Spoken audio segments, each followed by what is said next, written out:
നമസ്കാരം, മലയാളി വാർത്തയിലേക്ക് സ്വാഗതം. പാകിസ്ഥാനിൽ വിവിധയിടങ്ങളിലായി സ്ഫോടനം. ചൊവ്വാഴ്ചയോടെയാണ് സ്ഫോടനം നടന്നത്. ഈ സ്ഫോടനങ്ങളിൽ 25ഓളം പേർ കൊല്ലപ്പെടുന്ന സാഹചര്യമുണ്ടായി. സ്ഫോടനങ്ങൾ ഉണ്ടായത് ബലൂചിസ്ഥാനിലും ഖൈബർ പഖ്തൂൺഖ്വയിലുമാണ്. 3 സ്ഫോടനങ്ങളാണ് ഉണ്ടായത്. ചാവേർ ആക്രമണമാണ് ഉണ്ടായതെന്നാണ് റിപ്പോർട്ടുകൾ സൂചിപ്പിക്കുന്നത്. കൊറ്റയിലെ ഒരു രാഷ്ട്രീയ റാലിക്കിടെ സ്ഫോടനമുണ്ടായി. 14 പേരും ഇറാൻ അതിർത്തിയോട് ചേർന്ന സ്ഥലത്ത് നടന്ന സ്ഫോടനത്തിൽ 7 പേരും കൊല്ലപ്പെട്ടു. ബലൂചിസ്ഥാൻ നാഷണൽ പാർട്ടിയുടെ റാലിക്കിടെയാണ് കൊറ്റയിൽ സ്ഫോടനം ഉണ്ടായത്. 100 കണക്കിന് ആളുകൾ ഒത്തുകൂടിയ ഒരു പരിപാടിയായിരുന്നു. ആ പരിപാടിക്കിടെയാണ് വലിയ രീതിയിലുള്ള സ്ഫോടനം ഉണ്ടായത്. ഒരുപാട് പേർക്ക് പരിക്കേൽക്കുന്ന സാഹചര്യമുണ്ടായി. ചിലരുടെ നില അതീവ ഗുരുതരമായി തുടരുന്നു. ഇത്തരത്തിൽ ഭയാനകമായ ഒരു സാഹചര്യമാണ് ഉണ്ടായിരിക്കുന്നത്. പാർട്ടി നേതാവായ അഖ്തർ മെങ്കാൽ പ്രസംഗിച്ചതിന് ശേഷം വേദി വിട്ടു. അതിനിടെയാണ് സ്ഫോടനമുണ്ടായത്. സർദാർ അത്തൗല്ല മെങ്കലിന്റെ 4ാം ചരമവാർഷിക ആഘോഷ പരിപാടി അവസാനിച്ചതിന് തൊട്ടു പിന്നാലെ ഷാഹ്വാനി സ്റ്റേഡിയത്തിന് സമീപം സ്ഫോടനമുണ്ടായി. BNP നേതാവ് അഖ്തർ മെങ്കലിനെയും അദ്ദേഹത്തിന്റെ വാഹന വ്യൂഹത്തെ ലക്ഷ്യമിട്ടായിരുന്നു ആക്രമണം. ബലൂചിസ്ഥാനിൽ കൂടുതൽ അവകാശങ്ങളും നിക്ഷേപങ്ങളും കിട്ടണമെന്ന ആവശ്യം ഉന്നയിച്ചാണ് റാലി നടത്തിയത്. ഇറാൻ അതിർത്തിയോട് ചേർന്ന സ്ഥലത്ത് നടന്ന സ്ഫോടനത്തിൽ കൊല്ലപ്പെട്ടവരിൽ 5 പേർ പാകിസ്ഥാനിലെ അർദ്ധ സൈനിക വിഭാഗത്തിൽ ഉൾപ്പെട്ട സൈനികരാണ്. സൈനിക വാഹനങ്ങളുടെ കോൺവോയ് കടന്നു പോകുന്നതിനിടെയാണ് ഇതിലേക്ക് വാഹനം ഇടിച്ചു കയറ്റി സ്ഫോടനം നടത്തിയത്. ബലൂചിസ്ഥാനിൽ നടന്ന സ്ഫോടനങ്ങളുടെ ഉത്തരവാദിത്തം ആരും ഏറ്റെടുത്തിട്ടില്ല. അതേസമയം ഖൈബർ പഖ്തൂൺ പ്രവിശ്യയിൽ നടന്ന ചാവേർ ആക്രമണത്തിൽ 6 പാക് സൈനികർക്ക് ജീവൻ നഷ്ടമാകുന്ന സാഹചര്യമുണ്ടായി. മാത്രമല്ല, ഈ പ്രവിശ്യയിലെ ബാനു സിറ്റിയിലുള്ള പാരാമിലിറ്ററി വിഭാഗത്തിന്റെ ആസ്ഥാനത്തിന് നേരെയും ആക്രമണമുണ്ടായി. സ്ഫോടക വസ്തുക്കൾ നിറച്ച വാഹനവുമായി ഒരാൾ ഇവിടേക്ക് ഇരച്ചു കയറി സ്ഫോടനം നടത്തുകയായിരുന്നു. ഇതിനു പിന്നാലെ 5 ചാവേറുകൾ കൂടി ആക്രമണത്തിനായി എത്തി. പക്ഷേ ഇവരെ പാക് സൈന്യം വധിച്ചു. ഇത്തിഹാദുൽ മുജാഹിദീൻ എന്ന ഭീകര സംഘടന ആക്രമണത്തിന്റെ ഉത്തരവാദിത്തം ഏറ്റെടുത്തിട്ടുണ്ട്. നമുക്കറിയാം, പാകിസ്ഥാൻ പലപ്പോഴും ഒരു പഴി കേൾക്കുന്ന ഒരു കാര്യമാണ്, അതായത് കുറ്റപ്പെടുത്തൽ അല്ലെങ്കിൽ വിമർശന വിധേയമാവുന്ന ഒരു കാര്യമാണ് പാകിസ്ഥാൻ ഭീകരരെ വളർത്തുന്നു, ഭീകരതയെ പാലൂട്ടി വളർത്തുന്നു എന്ന തരത്തിലുള്ള, അതിന് സപ്പോർട്ട് ചെയ്യുന്നു എന്ന തരത്തിലുള്ള കാര്യങ്ങൾ. അത് അവർക്ക് തന്നെ വലിയൊരു വിനയായി മാറിയിരിക്കുന്നു എന്നതാണ് ഏറ്റവും ശ്രദ്ധേയം. ബലൂചിസ്ഥാനിൽ കാലങ്ങളായി പാക് സർക്കാരിനെയും സൈന്യത്തിനെയും ലക്ഷ്യമിട്ട് നിരവധി ആക്രമണങ്ങൾ നേരത്തെയും ഉണ്ടായിട്ടുണ്ട്. 2024 ആക്രമണ എണ്ണം വർദ്ധിക്കുന്ന സാഹചര്യമുണ്ടായി. 2024 മുതൽ 782 പേർ ബലൂചിസ്ഥാനിൽ നടന്ന വിവിധ ഭീകര ആക്രമണങ്ങളിൽ ജീവൻ നഷ്ടമാകുന്ന സാഹചര്യമുണ്ടായി. മാത്രമല്ല, ബലൂചിസ്ഥാനുമായി അതിർത്തി പങ്കിടുന്ന ഖൈബർ പഖ്തൂൺഖ്വയിൽ 430 പേരാണ് വിവിധ ആക്രമണങ്ങളിൽ കൊല്ലപ്പെട്ടത്. ഇതിലേറെയും സൈനികരോ സുരക്ഷാ ഉദ്യോഗസ്ഥരോ ആണ്.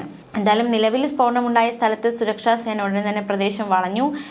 ഈ സ്ഫോടനത്തിന് പിന്നാലെ കൊറ്റയിൽ സുരക്ഷാ നടപടികൾ ശക്തമാക്കി. കൊറ്റയിലെ ചാവേർ ബോംബ് ആക്രമണത്തിന് മണിക്കൂറുകൾക്ക് ശേഷമാണ് ബലൂചിസ്ഥാനിൽ മറ്റൊരു സ്ഫോടനം നടന്നതെന്നതും ശ്രദ്ധേയം. ബലൂചിസ്ഥാൻ ആക്രമണത്തിന്റെ ഉത്തരവാദിത്തം ആരും ഇതുവരെ ഏറ്റെടുത്തിട്ടില്ല. ബന്നുവിൽ ഫ്രോണ്ടിയർ കോപ്സ് ക്യാമ്പിന്റെ ഗേറ്റിലേക്ക് സ്ഫോടക വസ്തുക്കൾ നിറച്ച വാഹനം ഇടിച്ചു കയറ്റിയാണ് സ്ഫോടനം നടന്നത്. അതേസമയം നമുക്ക് പാകിസ്ഥാനിൽ നിന്നുള്ള മറ്റൊരു വാർത്തയിലേക്ക് കൂടി പോകാം. കഴിഞ്ഞ കുറച്ച് ദിവസങ്ങളായി ശക്തമായ മഴയുണ്ട് പാകിസ്ഥാനിൽ പ്രളയം എന്ന തരത്തിലേക്ക് കാര്യങ്ങൾ നീങ്ങിയിരിക്കുകയാണ്. പ്രളയത്തെ എങ്ങനെ നേരിടണമെന്ന് പാകിസ്ഥാനിലെ പ്രതിരോധ മന്ത്രി ഖ്വാജ ആസിഫ് ജനങ്ങളോട് പറഞ്ഞത് ഇപ്പോൾ വലിയ വിമർശനത്തിന് വിധേയമായിരിക്കുകയാണ്. അതായത് അദ്ദേഹം പറഞ്ഞത് ഇപ്രകാരമാണ്: ഈ താഴ്ന്ന പ്രദേശങ്ങളിൽ താമസിക്കുന്ന ജനങ്ങൾ പ്രളയജലം വീപ്പകളിലും കണ്ടെയ്നറുകളിലും ശേഖരിക്കണമെന്നും വെറുതെ ഓടകളിലേക്ക് വെള്ളം ഒഴുക്കി വിടരുതെന്നുമായിരുന്നു ഖ്വാജ ആസിഫ് ജനങ്ങളോട് പറഞ്ഞത്. വലിയ വിമർശനം ഉയർന്നിരിക്കുകയാണ്. പ്രളയത്തെ അനുഗ്രഹമായി കാണൂ എന്ന വിചിത്രമായ ഉപദേശവും അദ്ദേഹം ജനങ്ങൾക്ക് നൽകിയിരിക്കുന്നു. പ്രളയ സാഹചര്യത്തെ വിമർശിക്കുന്നവർ പ്രളയജലത്തെ വീട്ടിലേക്ക് കൊണ്ടുപോകണം.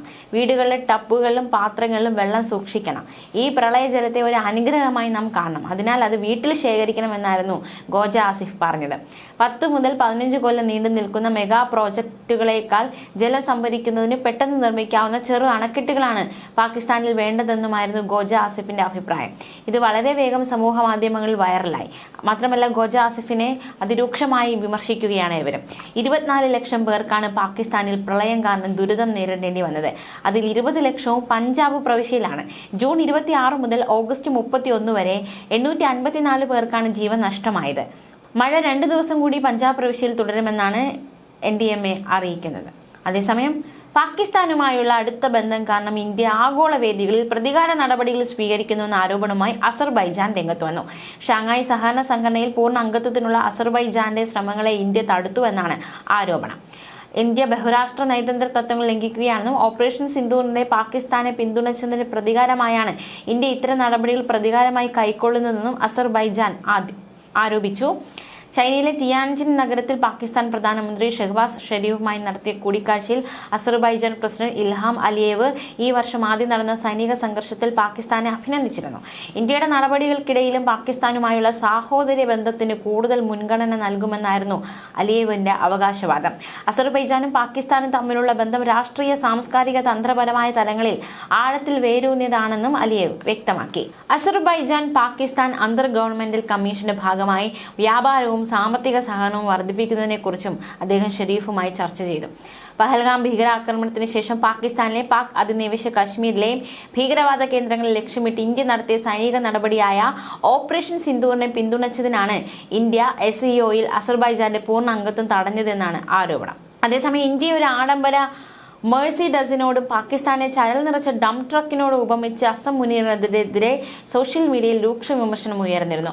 അമേരിക്കൻ സന്ദർശനത്തിനിടെ ഫ്ലോറിഡയിലെ ടാമ്പയിൽ നടന്ന ഒരു പാകിസ്ഥാൻ കമ്മ്യൂണിറ്റി പരിപാടിയിലായിരുന്നു അസം മുനീറിന്റെ പ്രതികരണം.